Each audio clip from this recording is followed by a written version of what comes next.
On the surface, a chip overhaul, a TPU mega ramp, and dev tool shopping spree live in different worlds. They are the same story. Hey friend, it's Monday, December 8, 2025. The theme today is blunt. Own the stack or get taxed by it. Google says it will produce 5 million TPUs by 2027 with 20 to 50% lower cost per useful compute for large buyers. That is not a coupon.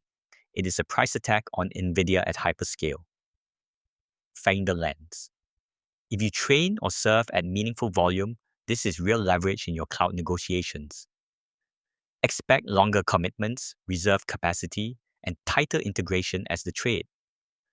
Practical move this quarter. Test portability.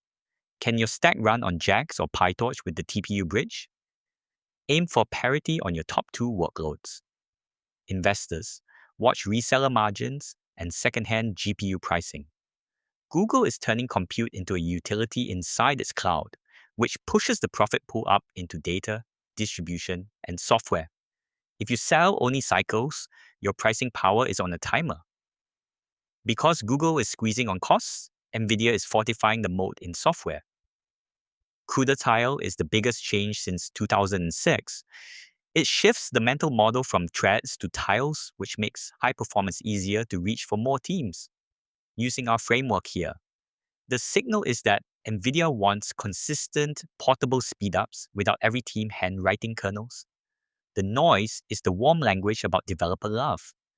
The second order effect is sharper.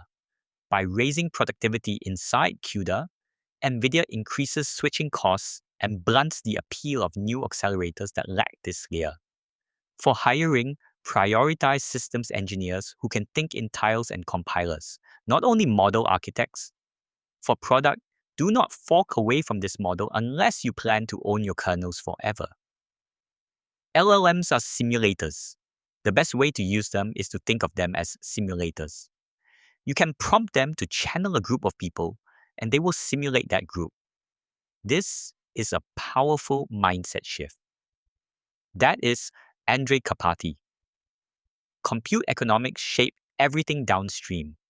New data shows inference is bottlenecked by memory bandwidth, not raw math. Translate that to practice. Spend engineering time on batching, caching, and key value reuse. Choose servers with faster memory and interconnect, even if the peak flops look smaller. The infra build-out reflects this pressure. AI campuses are scaling toward 1 to 5 gigawatts, with a $2 trillion footprint by 2032. If your product depends on heavy inference, power siding is product strategy. Hire someone who can negotiate with utilities and municipalities, not just cloud reps. Because compute is getting cheaper in some places and tighter in others, platforms are racing to capture the developer. Anthropic is buying dev tools to make Claude the house brain inside engineering orgs. The play is vertical. Own the editor, the repo, the CI hooks, and the model becomes default. If you build tooling, decide whether you integrate deeply with one brain or stay model neutral and sell control. If you are an enterprise buyer, set data boundaries and review audit trails before the lock-in gets sticky. Agent trends echo that focus. Analyses of hundreds of deployed agents show a simple 10-step rule outperforms complex chains in production. Ship narrow agents with crisp scopes, hard timeouts, and a rollback path. Measure completion rate and latency, not cleverness.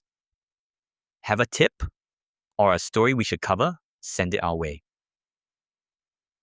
The open question for you this week is concrete. Will you trade neutrality for cheaper compute or spend to stay portable while the stack consolidates? I'm Ting Yan. This is Chain of Thought. See you tomorrow.